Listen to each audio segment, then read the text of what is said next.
Warning: this episode contains some strong language.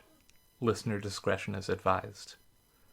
Additionally, this episode's reading carries content warnings for discussion of online harassment. If that is something that you would like to opt out of, please skip forward to the 17-minute and 25-second mark.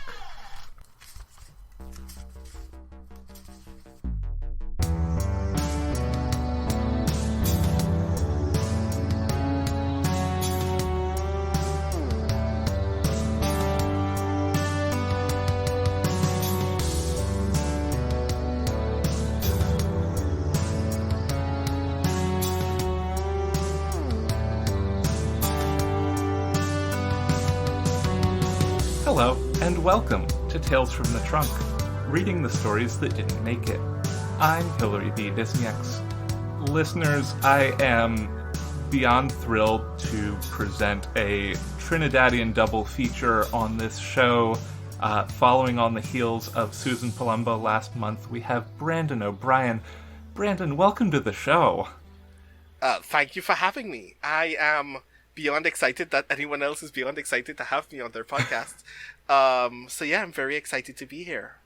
Yeah, I've been following you for a while as a poet, as a writer, as a podcaster with a good friend of the show, Mike Underwood.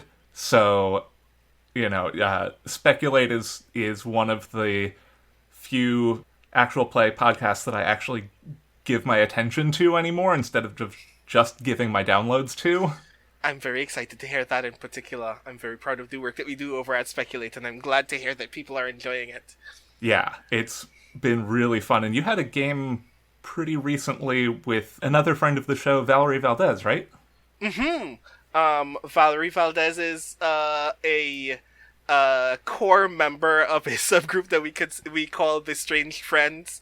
I enjoy playing with Valerie, which is why we play very often. We just closed a series of the upcoming game Girl by Moonlight that Valerie was a player in, and that was very dope. And we've been playing one shot every other month since then.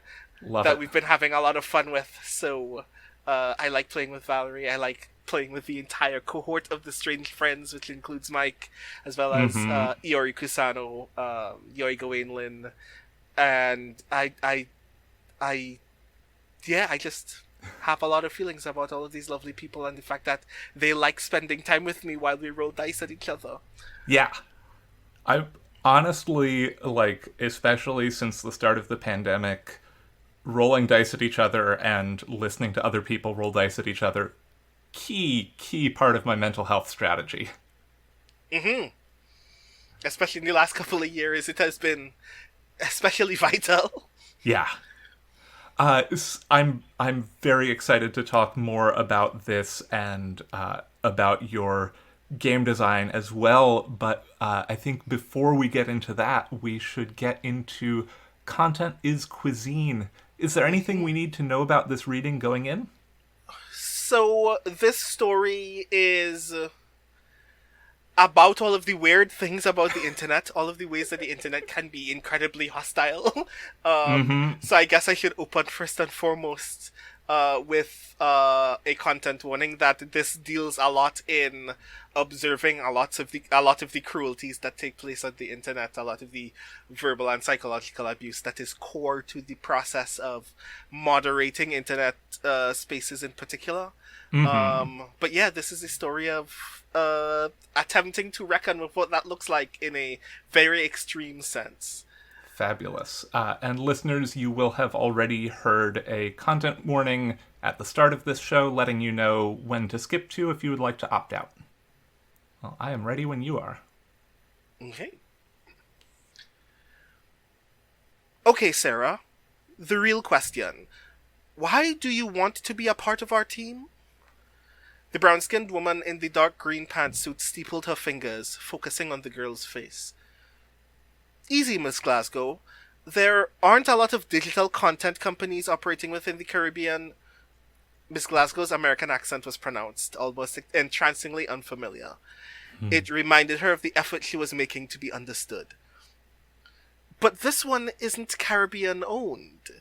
A private entity doing digital video for the public. An American-based fandom market social media website. Barely out 5 years. And surely your qualifications... Yes, ma'am, I know. I could work wherever I want. But I want to work for the company that manages to maintain larger loyalty and customer satisfaction among users than any other social media space online, video or not. Sarah beamed as she continued. You guys have some sort of secret recipe that manages to turn over 12,000 reported abusive users a year into peaceful, respectful users who still fall in love with your brand, all while constantly hiring flesh and blood staff to do moderation instead of relying on algorithms. I want to know what it is. Whatever a community site is doing to turn trolls into top-shelf digital natives, and I want to be a part of whatever makes that happen. Right. Miss Glasgow gave a tepid smile. But why? Because you can change the fucking world like... Sarah put her hand over her lips, but Miss Glasgow gestured for her to continue. I'm sorry, compassion is hard to come by. Especially on the internet.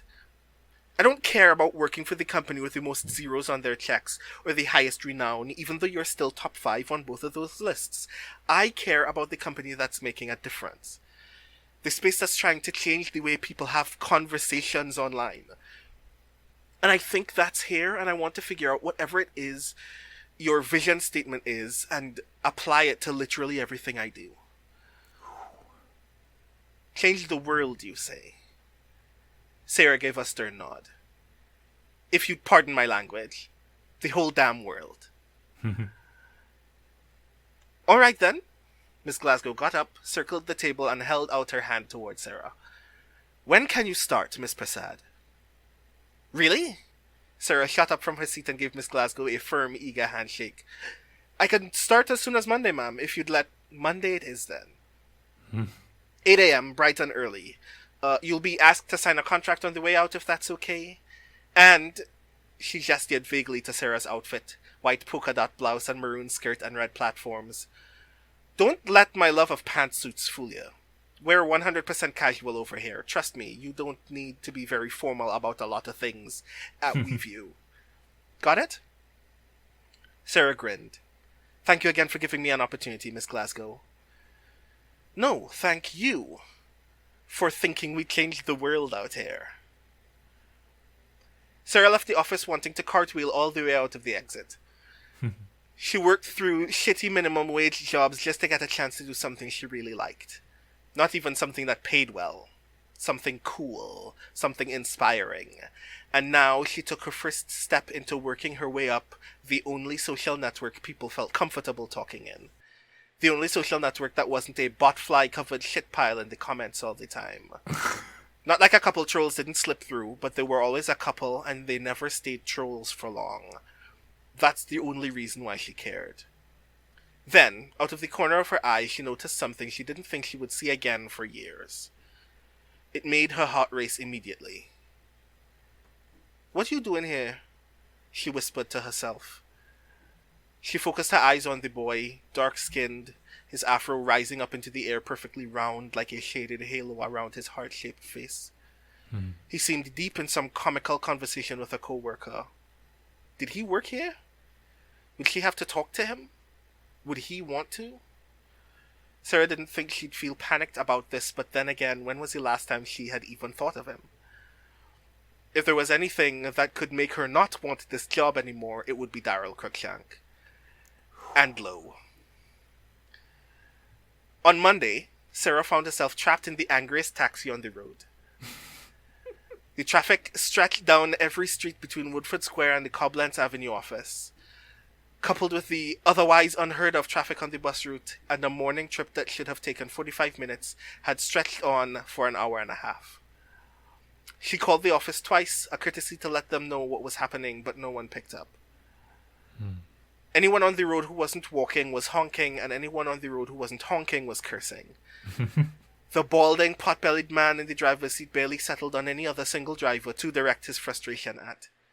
He couldn't determine if all black people or all women couldn't drive either, but he seemed to lean toward women. Sarah closed her eyes, let out a slow and silent sigh, and waited anxiously for the ride to be over. When she came up to the WeView building, Miss Glasgow was holding one of the glass double doors open, already waiting for her. "Good morning, Miss Passad," she said coldly. "Good morning, ma'am. I'm really sorry. I didn't mean to..." Miss Glasgow slowly raised a hand to stop her. "Come with me." She turned on her navy blue stiletto heels and stepped off, past the front desk and down the corridor beside the cubicles. "I'm really sorry, Miss Glasgow. It was just the We'll talk about it just now," she said softly. She snapped her fingers at the other support employees, and each one turned in their own time from their computer monitors and up to her. "We're headed back into the conference room, everyone. This morning's briefing needs a do-over, it seems." One young man's voice spoke up from the back cubicles. "But boss lady, we was just..." "The work will be waiting for you," Miss Glasgow replied. "This can't wait." "For one intern?" he rebutted. Miss Glasgow paused and turned to face him, greeting him with a glare. "And that, everyone, is why we need a do-over." Sarah noticed them groaning as they rose from their desks, sending their contempt silently to her. All for two, at least. One young girl, possibly also an intern, whose mascara had run down her cheeks from what seemed like a terrible crying fit, and Darryl, who gave her a warm smile that still conveyed a hint of concern. The conference room was immaculate, mostly because it was simple. 3 walls of pane glass against a white tile wall with one whiteboard, entered through a simple wooden door, one long green table in the center, 14 wheeled office chairs around it. "Sit," Miss Glasgow said, leaning forward on one chair at the opposite end of the table and watching Sarah and the other 9 employees slide into their seats. Darryl sat to Sarah's right, tapping her on the shoulder to get her attention. "Plus side," he whispered, "Glasgow is a sight to behold when she presents." "What is this meeting even about?" she asked. She briefly hesitated to turn to face him, still briefly unsure if they were close now. Miss Glasgow cleared her throat, her eyes trained on Sarah. "I'm not doing this to punish anybody. Things happen. I get it.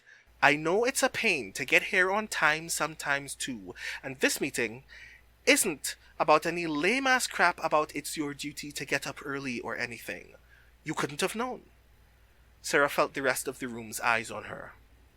"But it is about the importance of what we're doing and why I still expect a modicum of effort from my employees, even if it's just the effort to let someone know you're running late." Sarah wanted to interject, to mention that she had tried, but she decided against it. "We're here to do something. To accomplish one particular goal well, efficiently, and with grace," Miss Glasgow continued. "Everyone else knows what it is, so I'll save you the trouble and say it. We're here to perform radical acts of empathy." She wasn't looking at Sarah now, but at the crying woman, who gazed back with a kind of stilling fright.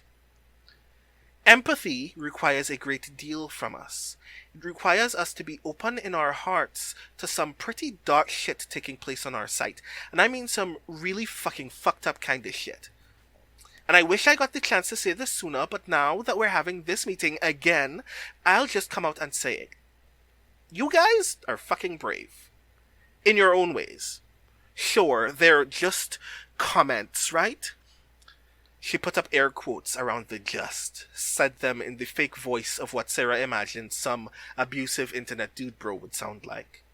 "They're just videos, right? Wrong. Sometimes people are legitimately cruel here and will make any excuse they can to make it slide. I watched you," nodding to the girl as a gesture, "file a report just when? Yesterday? Reams of sock puppet occults bullying some teenage girl because, what, they didn't like her voice in a makeup tutorial?" The girl piped up, still fighting back sobs. Some celebrity started harassing her for saying something about her lipstick line or something, and they keep piling on her in the comments of her videos about killing her pets and shit.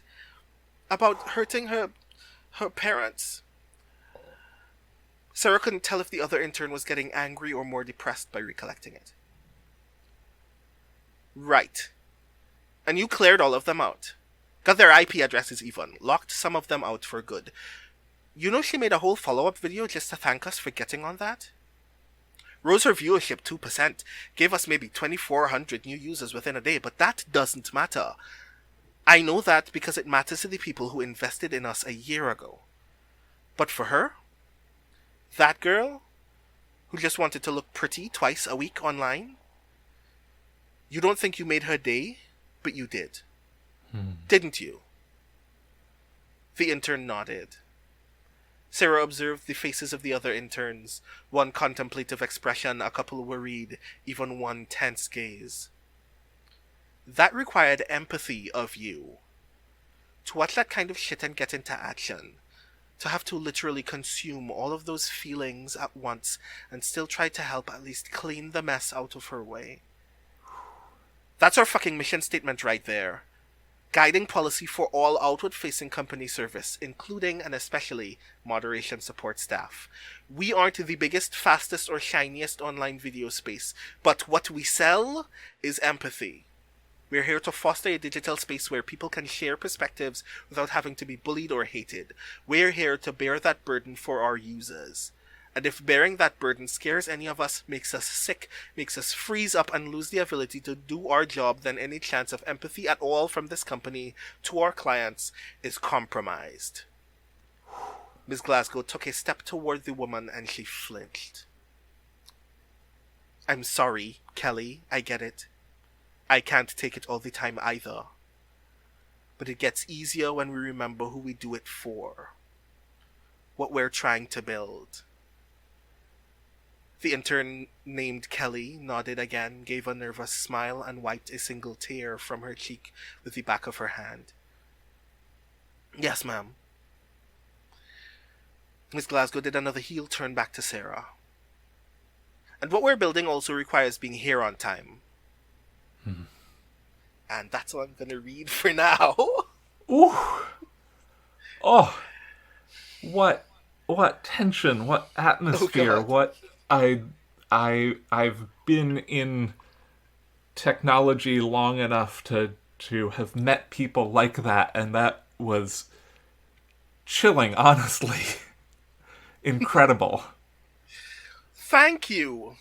I appreciate that a lot because this is the hardest short story I've ever tried to sell.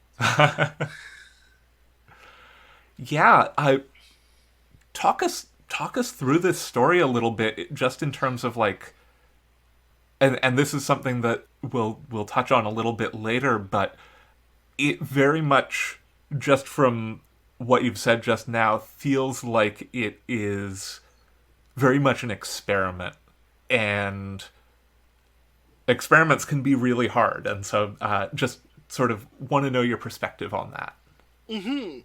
Because this was a particular kind of experiment, because I think this article maybe came out 5 years ago or more at this point, where there was an expose on a website I can't recall now. I can't remember if it was BuzzFeed or something bigger, did an entire expose about the moderation process in Facebook and how intensely demoralizing it is for the people who work in that space. And since then, there have been similar pieces about the process at YouTube as well, and I'm sure if someone wanted to brave Elon Musk's ire, they could have that conversation about Twitter as well, and it'd be equally damning.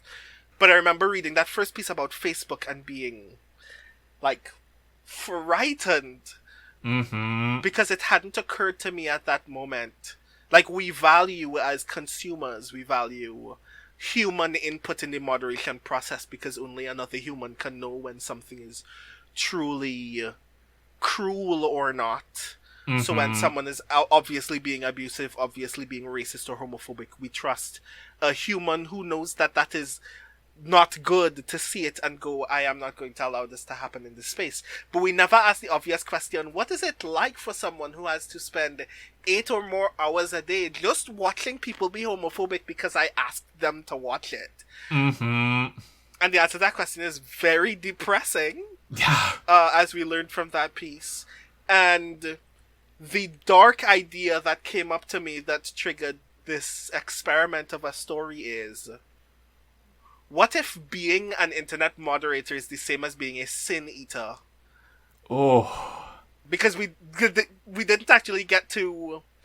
Because I could just read this whole thing, but I'm not going to do that to anybody on this podcast. But we didn't get to the beat where we discover exactly how the company works on a functional level. Like the things that the company mechanically values that allows it to continue working while not being profitable is that it is hiring sin eaters, essentially. That your duty here is to actively consume brutality and then put it somewhere, but no one tells you in the contract that you're supposed to put it somewhere.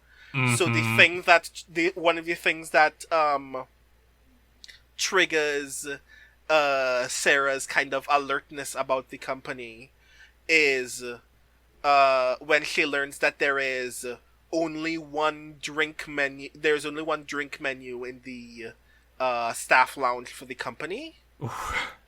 And the drink is prepared by a large machine, but no one can tell her what's in the drink.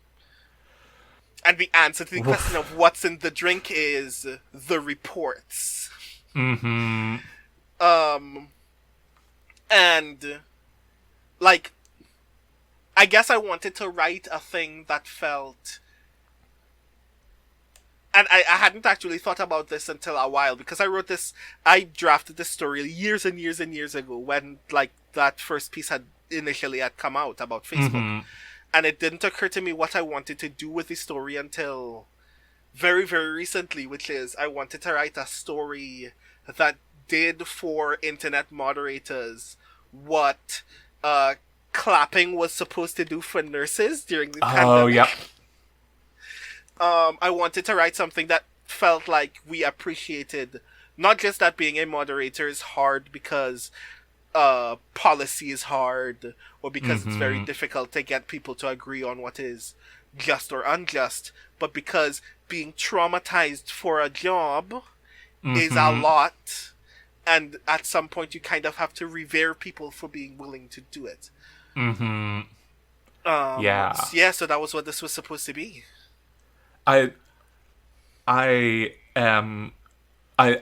had an inkling from the title and from the fervor of wanting to save the world that's where that was going, and I'm really glad that you wrote this story and that it exists in some format, and I am going to go have feelings after this podcast recording is over. I am glad that I could give you feelings, but I wish I could give you other feelings than these. I'm sure you will. We've still got most of 40-ish minutes, and then, who knows, 5-star runtime all the time. Nice. We could go for hours, I'm sure. Yeah? That is... Oof. So that doesn't dovetail at all with one of the things that I really wanted to talk to you about, but I'm going to force it anyway. Which is that not only have you written fiction and poetry, and we will talk about your poetry, which I love, but you're also a game designer, and I would, as somebody who... I wrote my first game last year, just kind of because I had an idea that I needed to exercise from my head, and figured out that after listening to a lot of like solo journaling games being played, being hacked to be played not by a single person, I realized, like, oh, I could make this idea into a game, and then I won't have to think about it anymore. I'd love to hear some of your philosophy behind the ways that you design games. So a lot of my philosophy, I guess, is the same kind of philosophy that I have sometimes towards my poetry. Mm-hmm. Which is I am trying to craft an experience where the goal is um, to make a thing that is otherwise very obvious, very like to try to take that very obvious thing and try to expose it as much as possible in a way that Mm-hmm. gives someone else an opportunity to see something else in it that I have not seen. Mm-hmm. Um, and I guess what I mean by that is um, there are things that I value in the games when I make them where I try to take that thing and be very clear. This game is about this thing for me. Mm-hmm. Um, but I try to leave as much room in there as possible where the act of exploring it exactly the way that I've asked you to is still wide enough that you can learn something about it that has nothing to Mm-hmm. do with my assumptions. Um, and the example that kind of sticks to me perfectly is there is a trio of games that I call the Terrible Date Night games. Which starts with a game that I made purely on a lark. I can't even remember what initially triggered me to make the game in the first place, but the Best name way of to the do it. exactly right. And the name of the game is "The Moon Wants Me to Leave You." Mm-hmm. And the premise of the game is that it's a two-player GM-less game, where one player is um, this terribly smitten person who has just invited someone that they really, really like on a date and is hoping that this date will be the day that this person will finally be able to confess that they're madly in love with this other person and that they can actually be in a relationship. Mm-hmm. And the other player is probably a werewolf and is probably very frustrated by the fact that they think other people know they're a werewolf, and they're kind of worried that they're on a date with someone who knows that they're a werewolf and the date is a trap and they're gonna get seriously injured, and they're about to tell this person, you know what, I am very afraid, I should leave. Oh. And the mechanics of the game are such that most of the time, but not all of the time, the game can only statistically end with the date going poorly, most likely with one of two players saying, I can't be here, and leaving the other person. Woof. It's a lot. Uh-huh. It reminds me of the Tumblr post, which I think I have in my memes folder, so I'll be able to put it in the show notes, but of the two coworkers at the office asking what to have for lunch, both suspecting that the other one is an anteater. I've never seen this one, and I've seen most of them. I will send it to you once we're off of this. I will make sure that it is in your life, because it is truly priceless. It sounds amazing. But like the energy that I thought I was trying to capture in that moment is simply like one, the terribly awkward energy of being on a bad date, and Mm-hmm. like the curiosity of playing a story game where the story starts bad and becomes worse and there's nothing that you can do about it. But also just the awkwardness of feeling that you are deeply enamored of someone who you also worry knows very little about you, and struggling Mm-hmm. with what that lack of knowledge means for that relationship, and whether that relationship, trying to rationalize to yourself whether you believe that relationship can survive. Mm-hmm. And the very first time someone, which I will literally name drop, a very good friend of mine named Leo, played the game with a friend and recorded their play. Oh. and then shared it back with me. And then we had this very long conversation about what the game was about. And I was like, that's not what I was thinking about when we got here. Like, what I wanted to do in that, like, if I were a less disciplined creator, what I wanted to do in that moment was go, yeah, sure, I was thinking about that the entire time. I am very smart. But I admitted it hadn't crossed my mind, even though some of those things were things that I was also reckoning with in other parts of my work. I didn't think it was part of this one. I thought I was making something to escape thinking about the rest of those things. And I think we don't talk enough about the act of making a game as an act of play. In a way that I didn't realize until that moment is very revelatory, because in a lot of ways the act of making the thing and making the thing openly available for other people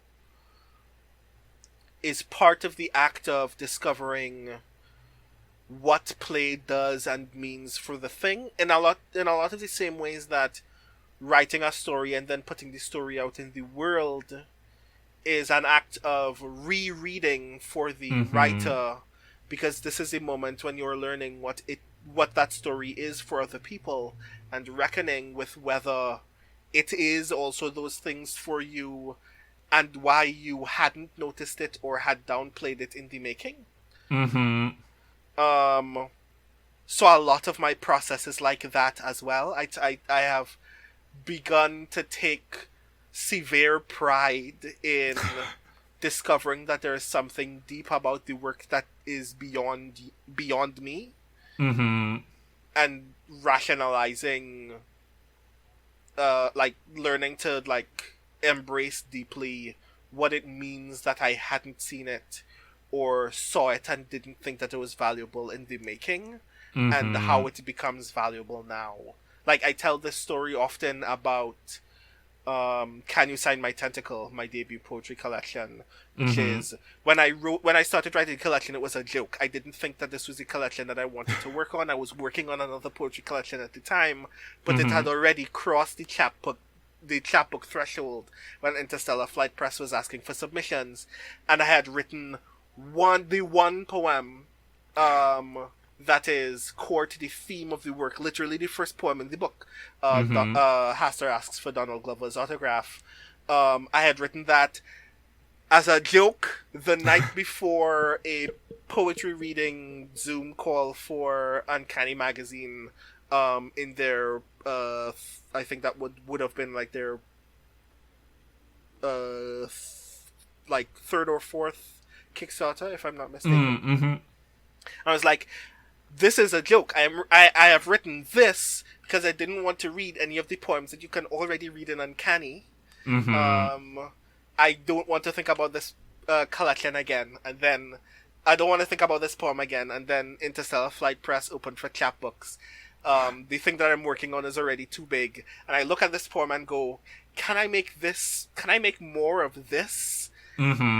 And at that moment, I didn't care about the Cthulhu mythos. I didn't care about Lovecraft. I am not attached to Lovecraft. I try to spend as much time as possible not engaging with the discourse, because the last time I engaged with the discourse, people were literally the cruelest that they've ever been to me on Twitter.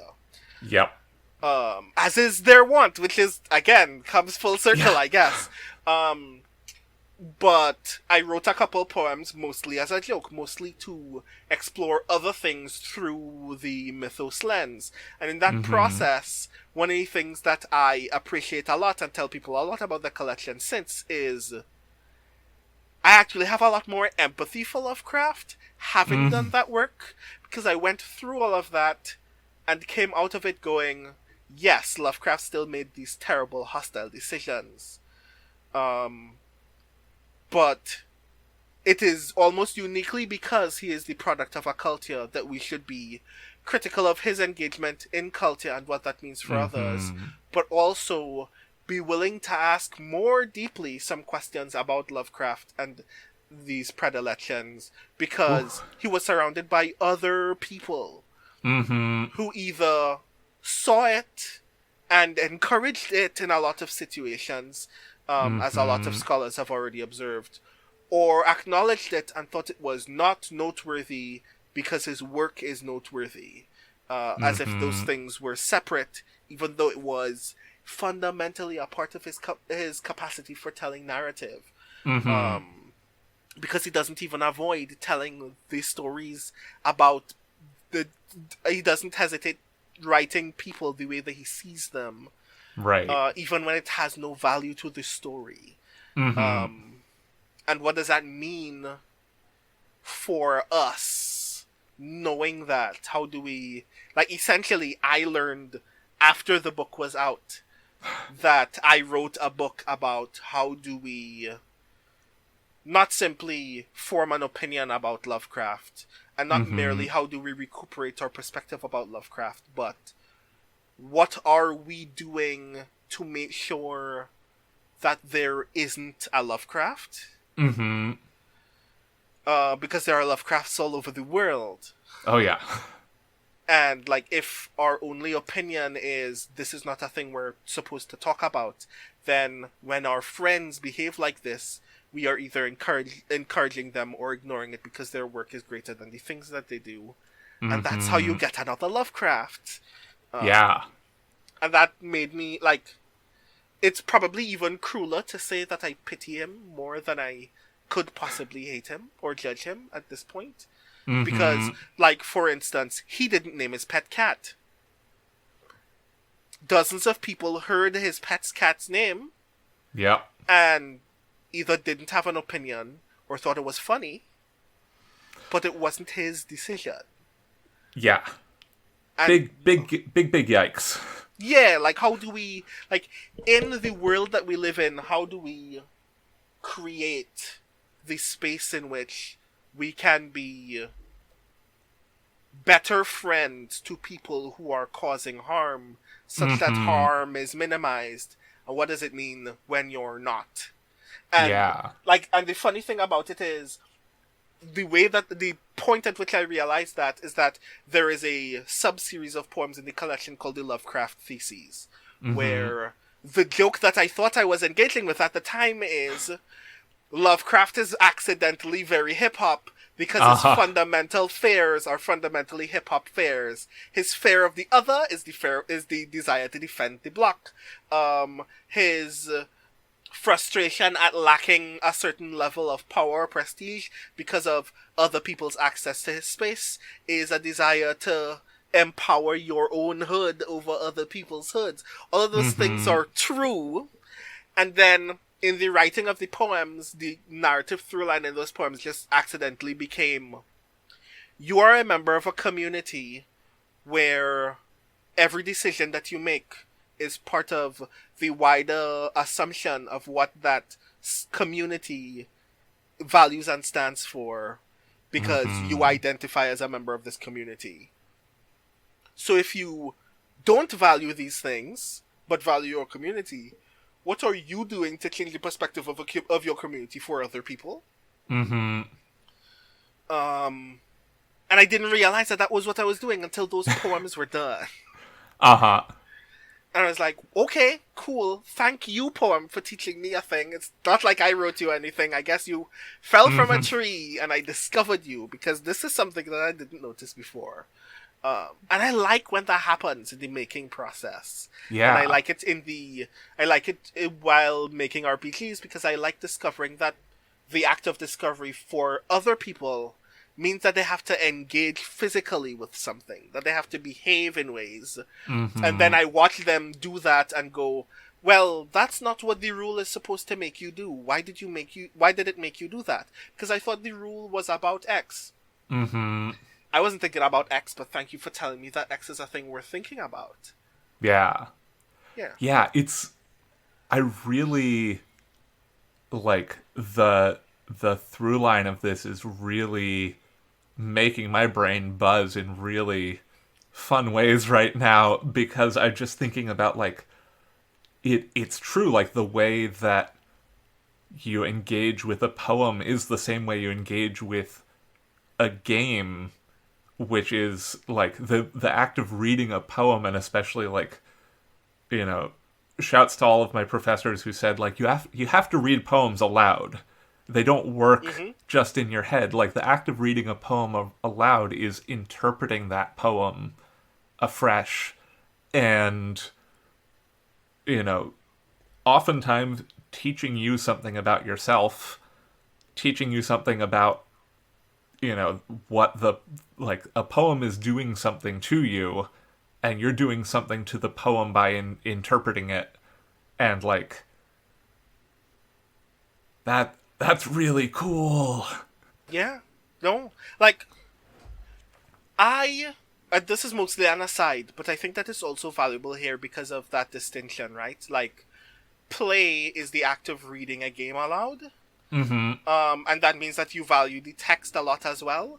The one of the ways that I kind of discovered that recently, a couple of years ago, is I had this mind blowing revelation, and I've seen it come across in a lot of other people's works. It happens a lot in stuff that Iori Kusano has written, actually, and which is what Mm-hmm. kind of cemented this, like, concretized this in my brain, which is a recipe is a poem that you read aloud by cooking.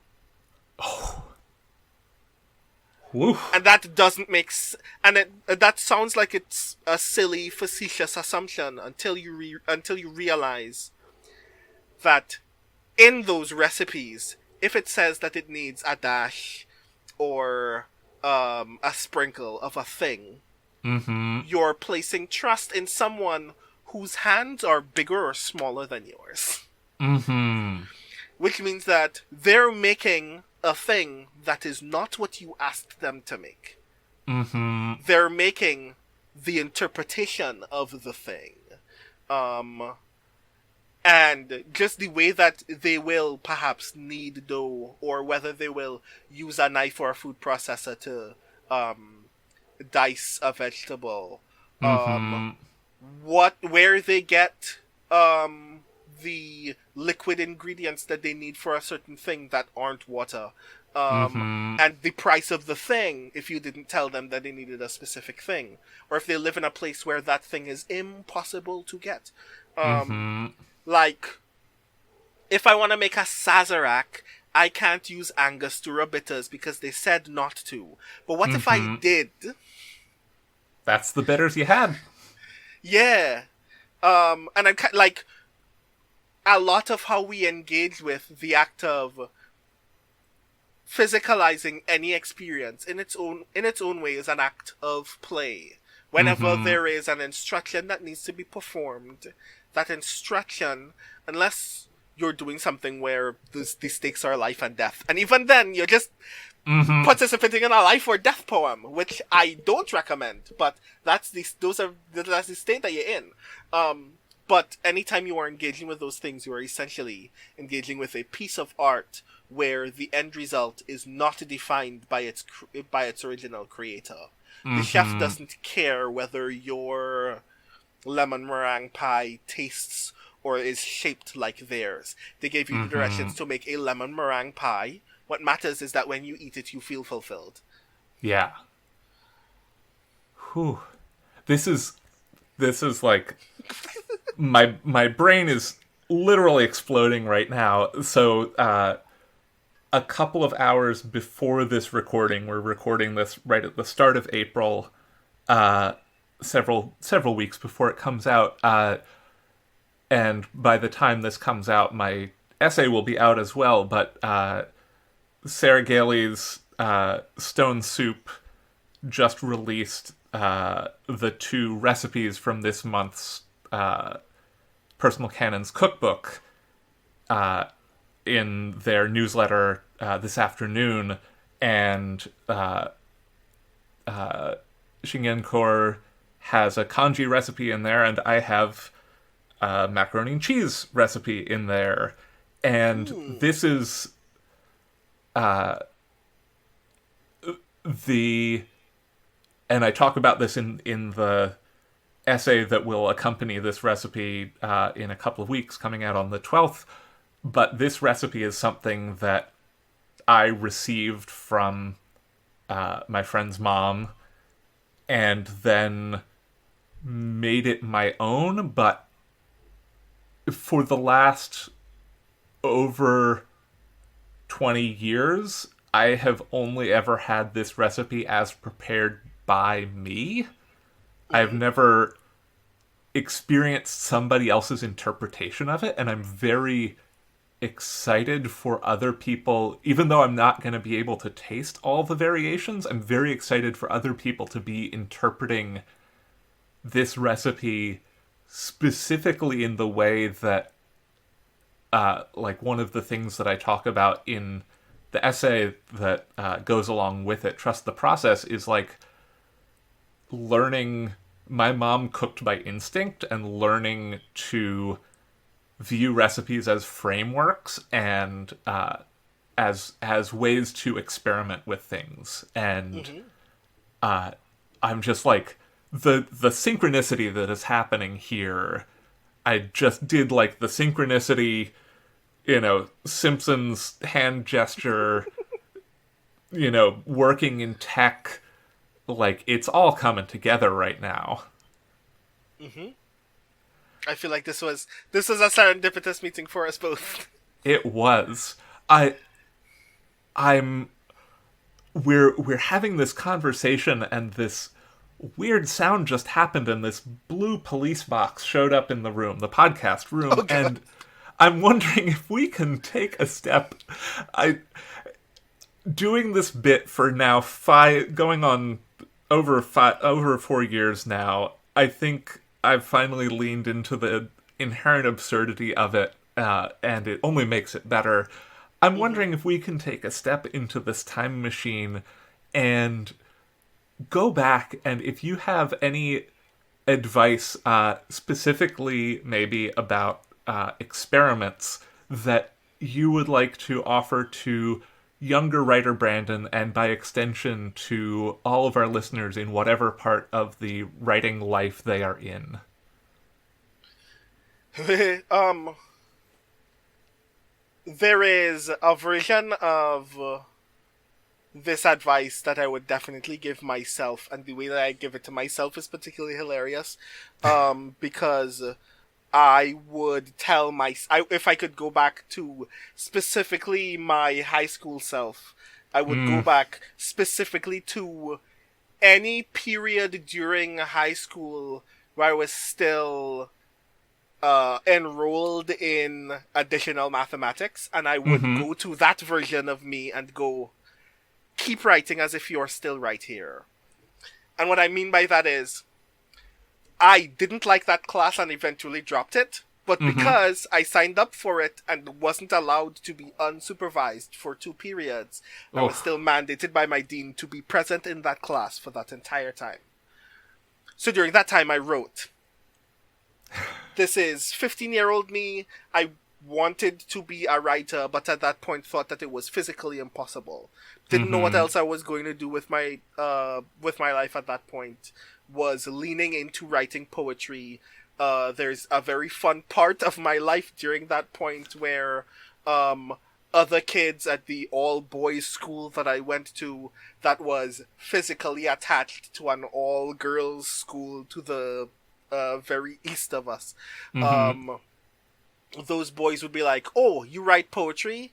I will give you money to write a poem for this girl you have never met, so I can get a date with this girl." And I'm like, this is a bad idea for you. For me, it's money that I never have to think about. So that was a thing that I did, and ultimately regretted because it's weird. But like at that point in time, I didn't care about anything other than just making the thing that was right in front of me because I was compelled to make a thing. Having a career is hard. And there is a lot of pressure sometimes to feel like you are supposed to write the thing that is palatable, or you're supposed to, if you're making a thing that is challenging, the assumption of what makes a thing challenging is based on the market, or, the cultural zeitgeist, and not whatever is striking your fancy at this moment in this time. And especially when writing is the only thing that you do, it can be very challenging, in part because if this is the way that you get paid, you need to do a lot of it in order to continue getting paid, and Mm-hmm. that can put you in positions where you go, okay, I just need to make anything. This is not a Mm-hmm. thing that I care about. I just need to tick someone else's box so they can take the store from me and give me $300 or something. Right. And while that is good, I am not here to tell anybody that the techniques that you pursue to survive are invalid, because I try to survive out there as well. Mm-hmm. But every once in a while, it is particularly valuable to write a thing as if you do not care if anyone is going to read it. Mm-hmm. To get back to the point where the thing that you enjoyed was the thing right in front of you was fulfilling you. I lose that sometimes, and then sometimes I make an absolutely silly thing, thinking that it was actually really cool at the time, and going, okay, this was nice. I'm not sure if anybody is going to like it. I'm going to put this aside. And then that Mm-hmm. happens to become a debut chapbook, and it happens to win the Elgin. Um, and I am still utterly flabbergasted by the fact that all of those things happened in that sequence, because I Mm-hmm. still... Like, a part of me is still overjoyed by the fact that I didn't think it was anything at that point. I just made it on a lark. Mm-hmm. And I want to go back to the point where I can continuously make things on a lark and not have to worry about whether that thing is going to make me money. And there's not enough hours in the day for me to constantly be in that position. But whenever I am Mm-hmm. aware of it, I try very often to go, let's just make the thing that is making you happy right now. Because when you are happy, you are making the thing that you consider the deepest, truest part of you. Mm-hmm. And if people want to buy you anyway, ultimately that's the thing you want to sell them anyway, right? But right now you don't need to think about selling, you just need to think about making the thing. What a benediction. Thank you very much. I can only hope that it lasts as long for me as it does for everybody else. But I hope that everyone else on Earth is writing like they're writing when they were in high school and didn't have to care about this. Unless you're Truly. Amelia Atwater-Rhodes, who wrote a novel while she was still in high school, in which I hope that you're writing like you're still writing when you were in preschool. Uh-huh. Oh. Truly. Something that I wish for everybody, and something that I feel like I try to embody. This is we're on season 5 of Tales from the Trunk now, and it's been into its 5th season now because this is the thing that I really like doing, and like getting to talk to cool, amazing people who are like super, super smart and cause my brain to explode all the time. And then you get to talk to me. And I get to talk to you too, which is even better. Oh god. We've entered the sincerity zone here. I appreciate this a lot. So we've mentioned, can you sign my tentacle? And I think you've given a little, I think you've given a really effective pitch of it already, but in case, I don't know, in case our listeners, like, tuned out in the middle, like, trust me, wind it back, re-listen. But, can you give us the elevator pitch on your debut chapbook? I've actually rehearsed this elevator pitch a lot because it's my favorite way of describing this book. Which is, what if the great old ones of the Cthulhu mythos came down to Earth one day because they needed to get a rapper's autograph before he left town? Oh, Like, I adore how simple and silly that sounds. And I adore that like, a good elevator pitch, I think, is supposed to set you up to go, okay, this is very interesting, and then the other shoe drops as you're reading it. And I am pleased to say that I've had people come back to me after having known nothing about me or my work, finally getting a copy of the book and then going, why didn't you tell me about the rest of it? I was like, what rest of it? Most of the book is just folks getting autographs from... like, yes, this is true, but why didn't you tell me about everything else that's happening while that's happening? It's like, because it's also about like this. I didn't lie to you, and Yeah. I appreciate that I have not lied to anyone as a result. So yes, Excellent. And also, while we're in the land of elevator pitches, and I know we've gassed it up some already, can you talk to us a little bit about Speculate? aha, yes. Speculate is an actual play podcast for and of writing professionals. We play tabletop RPGs. And all of our players are made up of science fiction, fantasy, and horror writers presently acting in the field. The co-hosts, myself, Michael R. Underwood, and Gregory A. Wilson, will kind of rotate GMing duties among groups of other writers where we play. We've done Dungeons and Dragons quite a bit of times. We've done Blades in the Dark, Court of Blades. We've done one-shots of stuff like Slug Blaster. Lasers and Feelings. Lasers and Feelings, yes, which was also very fun. That was a great deal of fun. We got an opportunity to do an actual play of Girl by Moonlight by Andrew Gillis, which I'm very excited for other people to get to play it because it is upcoming from Evil Hat. So definitely keep your eye out on that because it is a brilliant game. So yeah, I admire being a part of the team because I feel the same way about the mission statement of Speculate that my co-hosts do, which is giving writers an opportunity to craft narrative through play is also giving readers an opportunity to see their narrative process in real time. How do we think about character? How do we think about progressing story? How do we think about conflict when the only thing that we're in control of is what one character wants to do? We're not even in control of what they actually do because then the dice will interject.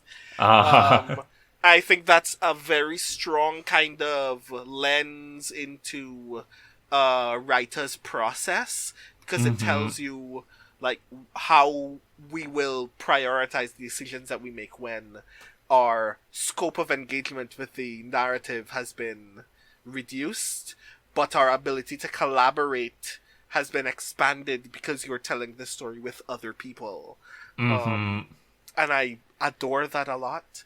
I wish we had more hours in the day to make much more of it because the other difficult part, like if you thought arranging a D&D game for you and 4 of your friends was hard, try doing it when you and your 4 friends are all writers.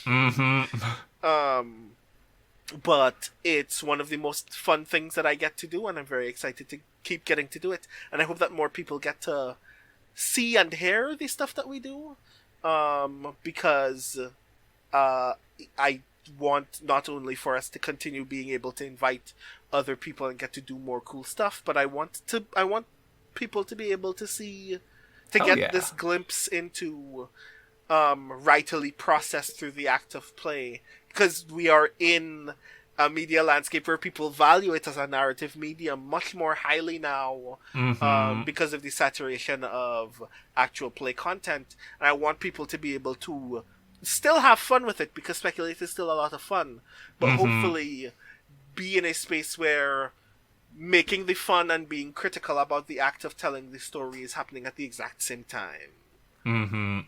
Listeners, if you wish that Tales from the Trunk was an actual play podcast, I think you should probably subscribe to Speculate. Yeah. Especially since we have already also noted that several of your good friends and folks who have been on the podcast before have also played and Speculate stuff. So yeah, a natural synergy is taking place. Yep, and schedules willing, I'll have even more. Right after this, I'm gonna DM Iori and be like, "Hey, you want to come on?" I am very excited for more people to get to talk to Iori about all of their cool stuff. Yeah, they're absolutely amazing. Nobody should be sleeping on them. Also, if you want more really smart role-playing, you can also listen to Friends at the Table, but listen to Speculate first. Like, the Friends at the Table, like, the cool kids are into that, but, like, the really cool kids are into Speculate. I am flattered. Thank you very much. I'm not picky. You are allowed to enjoy whatever you are allowed to enjoy. I just want you to be able to enjoy Speculate as well. Yes. Please No, come on over. do also enjoy Friends at the Table, but also enjoy Speculate. Enjoy media in general. Yes.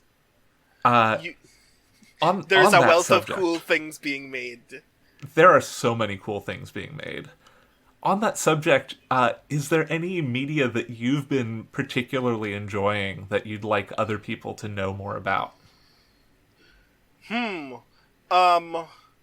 For the past couple of whiles, it's actually been very difficult for me to sit down and watch things. I like most people, I tend to take a lot of my media in very short bursts. Yep. One of the things that I'm in this weird space where the comfort viewer part of my brain has kind of collapsed back into the weirdest thing for a person like me to justify as part of my comfort media, which is a subset of police procedural television. Because I've really been enjoying a TV show called The Rookie, which is good.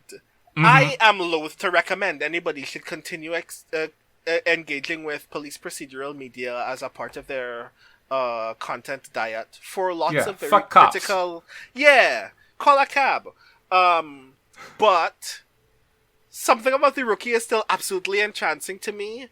In part because it is trying very earnestly to tell the story of a gentleman who is well on in his years attempting to get into the LAPD, learning that the LAPD is obviously very broken, learning that other cops wish that it were not that case, and then going, okay, I want to do whatever is necessary to make sure that stops happening. It's still a cop show. Cops are still copping in the show in ways that is still not perfect or healthy or ideal. But the fact that we're getting more of, and that The Rookie is one of these shows that is willing to be one of a trend in police procedural media where people are willing to admit the system is broken, a lot of cops behave in obviously improper ways as a result, but not everybody wants it to be so. It is so because the status quo allows it, and breaking the status quo is obviously very difficult, but people want to do it anyway. It's actually very earnest to me. It's the bare minimum that a show could do at that point, and I'm very glad that this is the show that does it. So some part of that just kind of fused a couple neurons in my head to the point where I can't be further critical of it at any other point. That's fair. So yeah, I've also recently rediscovered a thing that just triggered a rewatch recently in my brain. If you, like me and many others, are neurodivergent, you have had this moment where suddenly re-remembering a thing makes you go, oh wait, that was an entire part of my life at some point. At some point, randomly watching a YouTube video formed the whole thought in my brain, oh yeah, Sam Waterston was in a TV show that was written by Aaron Sorkin. That was the thought. That show, by the way, is an HBO series from 2014 called The Newsroom. Which starred Jeff Daniels and Emily Mortimer and Sam Waterston and Olivia Munn. And it is about a cable news channel attempting to recuperate the identity of one of their former news hosts set like just around the end of 9/11, capturing like a great deal of like most of the late 20 aughts to the early 2010s, and just kind of trying to tell the story of what a genuinely earnest newsroom has to do to be both nuanced and genuinely truthful. Mm-hmm. And it is intense as hell. Of course it is. Aaron Sorkin wrote it. Right, yeah. But, like, the thing that endears me about it is none of its characters are characters that if you told me I was watching real news made by these people, I would trust. Mm-hmm. And I'm here going, oh, but here you're principled. This is obviously Aaron Sorkin preaching to me, but I am going to accept this in this moment. Mm-hmm. And it's actually very cleverly written in Sorkin's way. Yeah. It's very deeply critical about the way that news was being made at that point in time. Because remember, this would have been around the early height of Trump now getting into politics. Mm-hmm. That was a hell of a time. Yeah, like you think about it as a period in time, and you go, when did this start and when did this end? And it becomes very difficult to process it in your brain. And like the thing that I appreciate about the newsroom as a show is it's willing to accept that the Fourth Estate has a responsibility that is difficult to bridge alongside being a business. Mm-hmm. But that's not a reporter's job to bridge. A reporter's job is to simply tell us the news. Mm-hmm. And how do you reconcile all of those things at once? It's actually really interesting. That sounds very cool. I should definitely check that out. When you said, like, that neurodivergent mood of suddenly discovering a thing and remembering it, that it was your whole personality, just reminded me that I think probably October of last year, I just randomly rediscovered in like 2001 maybe, or 2000, Nickel Creek on their self-titled album released a cover of Pavement's song Spit on a Stranger that somehow, like, 13-year-old me, however old I was at the time, latched onto as, like, this song is me, this is my song.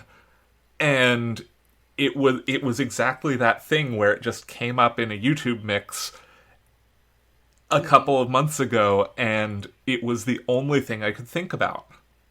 Yeah. And that's just how brains be sometimes. Yeah. Sometimes one of your neurons just buys a small bucket of concrete and just lays it on all of their axons. Just so they never have to move again. And honestly, I love that for them. Yeah. Well, Brandon, it's been amazing having you on here. I can't wait to have you on again in the future. Before we get going, where can our listeners find you elsewhere? They can find me on the Hell site, at The Rising Tides. I am still there. I don't know why. I'm also on Instagram at The Rising Tides. I have a newsletter, BrandonO'Brien.xyz, where you will mostly see the actually unfiltered catastrophic thoughts that I have on a regular basis when they're not on Twitter. And of course, as previously stated, you can find me on Speculate. SpeculateSF.com is the website where you can find more information about our audio podcast and the live streams of that content as well. If you want to watch us on Twitch play in real time, is also a thing that you can do. So yeah. Fantastic. If you're listening to this podcast on a device, you can absolutely find Speculate there as well. Mm-hmm. And Brandon, of course, I should also remind everyone, Can You Sign My Tentacle is still available wherever you get your poetry books. yes, wherever fine verse is sold, go and buy that book.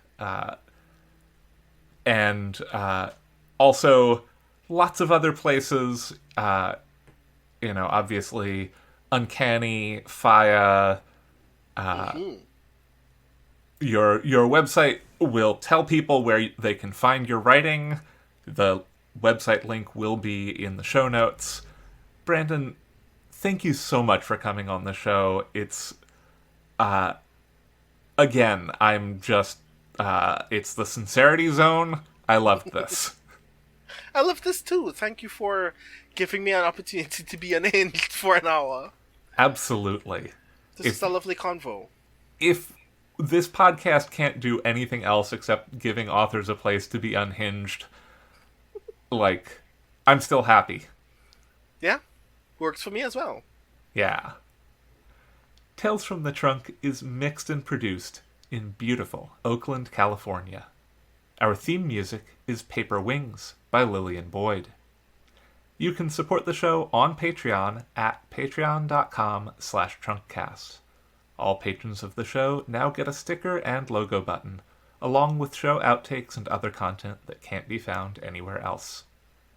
You can find the show on Twitter at Trunkcast, and I tweet at HBBisenieks. If you like the show, consider taking a moment to rate and review us on your preferred podcast platform. And remember, don't self-reject.